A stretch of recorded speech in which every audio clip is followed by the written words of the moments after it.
Assalamualaikum warahmatullahi wabarakatuh. This is coming from group 4 where we're going to be presenting to you about the brief summary of our group assignment project.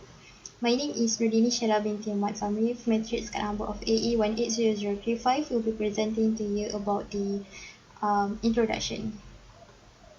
So the field chosen for this project is based on the Faculty of Civil and Environmental Engineering, where the original title of the PSM student thesis is actually the effect of slope and rainfall intensity on surface runoff. But they wanted to focus this study on relationship between the water level and discharge, and that's why the dependent variable and independent variable are set to water level and discharge. As we all know that the independent variable are variables that is measured or controlled by the experimentator using and then it's assumed to directly affect the dependent variable.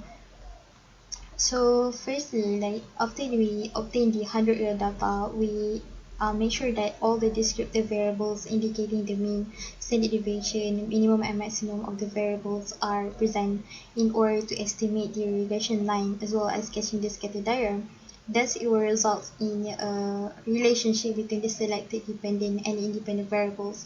And we then tested the hypothesis by taking a 5% of level significance.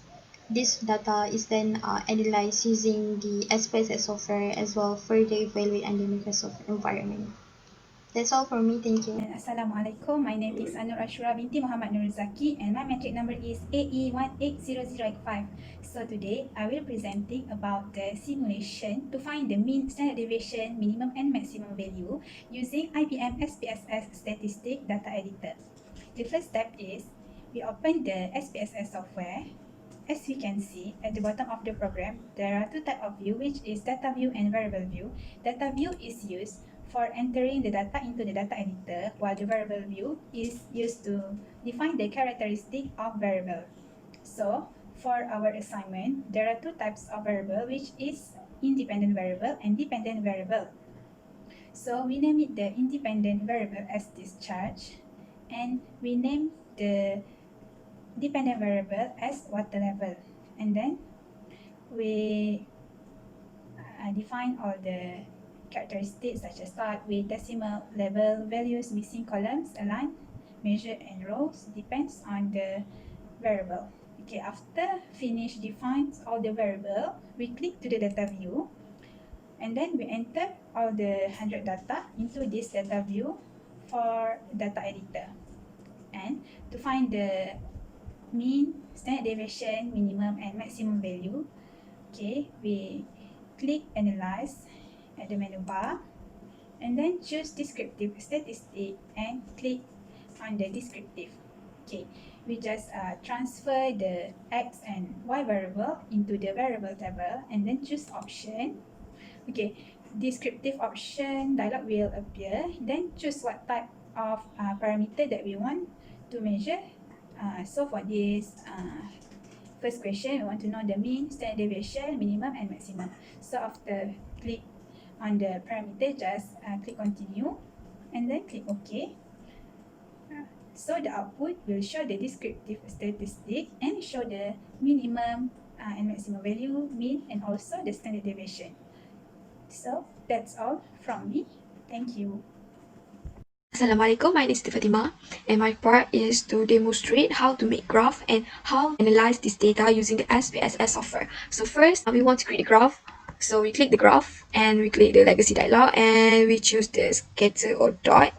And then we choose a simple scatter and then define, and then we decide the y-axis and the x-axis, and then we click OK. This is the graph. We want to find the equation for this line, so we double click it and we choose the linear and then close, and then we get this graph, and this is the equation: y equal to 9.76 plus 1.24x. 1.24 is the slope for this graph and 9.76 is the y-intercept. So next we want to analyze the regression method. So we choose the regression linear because we want to analyze the regression linear method, and then we select the dependent and the independent and then we click OK, and then this is the result. It gave us the variable enter or remove, and the dependent variable is the water level. And for the model summary, give the R R squared, the edges R squared, the standard error, and the change statistic. And then the table for the ANOVA is the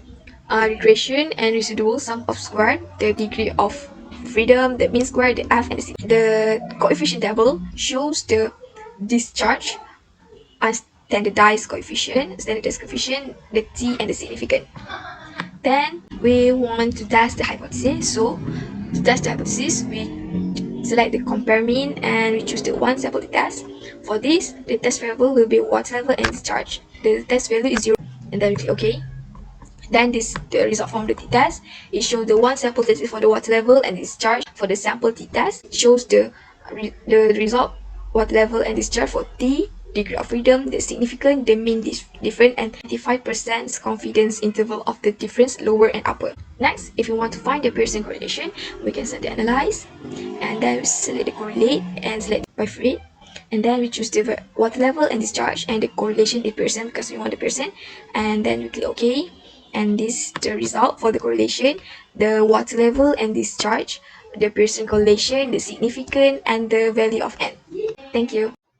Assalamualaikum and hi, my name is Muhammad Azmi bin Ahmad Lufi, matric number AE180052. Today I would like to present the conclusion that we got from our Maths 5 project. So basically conclusion number 1 is there are 100 sets of data were collected to complete the data analysis from the PSM student thesis. So basically from our proposal, which is using the thesis from the Faculty of Civil and Environmental Engineering. That's the title of thesis, which is the effect of slope and the rainfall intensity of the surface runoff. So basically, we use the appendix O from the thesis, which is we take the water level and discharge. And then as you can see, we have 2 units, which is minute and second. So we use the second for the time, that will be the 100 data for our project. So basically, so number 2, from the slope, we can see that there is a positive linear relationship between the water level and discharge using the hydrology instrument. So we're using the SPSS, and then we plot the graph, and then what we got here is a linear positive relationship.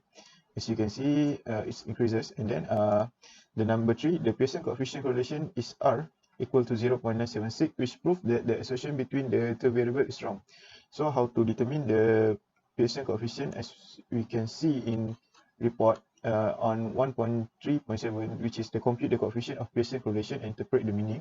So if the correlation is weak, the Pearson correlation is between 0.0 until 0.5. Meanwhile, if the strong, Pearson's correlation is between 0.5 to 1.0. So just now, what we got over here is the discharge, the water level and discharge, we got 9.76, and then for the discharge and the water level, we got here Pearson correlation and also same 0.976, and that's support our project. And then lastly, the students are able to analyze the data using statistical package for the social science, which is the SPSS software. So basically, this is the SPSS software. So first of all, as Shura just showed just now, we need to insert the 100 data, and then we can get the minimum, maximum, mean, and standard deviation. So as they calculated in SPSS, we also prove the data using the Excel. So once again, using the Excel, we insert the 100 data, and then we use the our knowledge in Excel to easily to calculate the mean, the variance, and standard deviation, and the sum of the total. So as you can see, we got here mean is 16.04, and also it's the same from the SPSS. So but that's not our final, and we also calculate it manually using what we learned in lecture season. So which is we insert the formula for mean, which is x equal to total of x divided by n total. And then for the variance, also we use the variance formula and the standard deviation. Also we use the variance and then the standard deviation. And then so as you can see, as we calculate manual, we got the same value from the SPSS and the Excel. So which is the mean, which we got the 16.04, and then the maximum and the minimum value 36, and then the minimum. So basically, our project already supported by our SPSS, Excel, and manually calculated. So that's all from me. Thank you, and assalamualaikum.